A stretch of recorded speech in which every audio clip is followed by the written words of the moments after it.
Grabe, palihog daw basa rin. Jan Ipopo.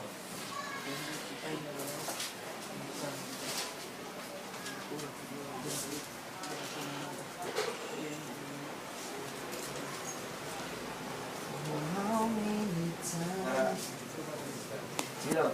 Sana ba? John 8:44, mga anak kamo sa inyong amahan, nga mao ang iyawa, ug buot kamo sunod sa mga tinguha sa inyong amahan. Mamumuno siya sukad pa sa sinugdan. Wala gayud siya mudapig. Wala gayud siya mudapig sa kamatuuran, kay wala man kaniya ang kamatuuran. Kung mamakak siya, natural lamang kaniya, kay bakakon man siya og amahan sa tanang bakak. Amahan sa tanang bakak. Okay, salamat pa rin. Subuhan ako. Mga anak kamo sa inyong amahan nga mao ang yawa.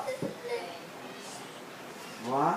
Mga anak kamo sa inyong amahan nga mao ang yawa ug buot kamo mosunod sa tinguha sa inyong amahan. Mamumuno siya sukad pa sa sinugdan. Wala gayud siya mudapig sa kamatuoran, kung mamakak siya natural lamang kaniya. Kay bakakon man siya og amahan sa panang bakak. Sa to pa, ang demonyo wala gyud maayo nga gibuhat, no. Puro mga kadaot, nagpatay, daot sa isang katao, diba, daghan, no? Karon, mangutana ko sa inyo, ha, anak na bata sa Ginoo. Amen.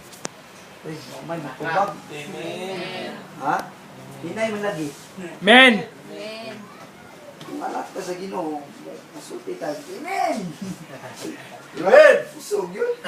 Kay, murag ka ng, murag, ang pagtubag ay dua-dua ba? Diba? Murag dua-dua pagtubag ba? Amen! Pag ningon na anak ka sa Ginoo, amen! Anak. Diba? Kung anak ka sa Ginoo, dapat usog ato ang buwan. Siya, diba? Ay ato ang sulti.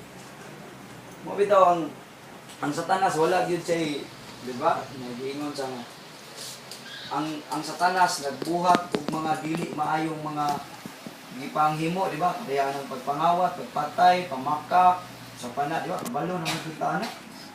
Ba, kay mao man atong trabaho sa una.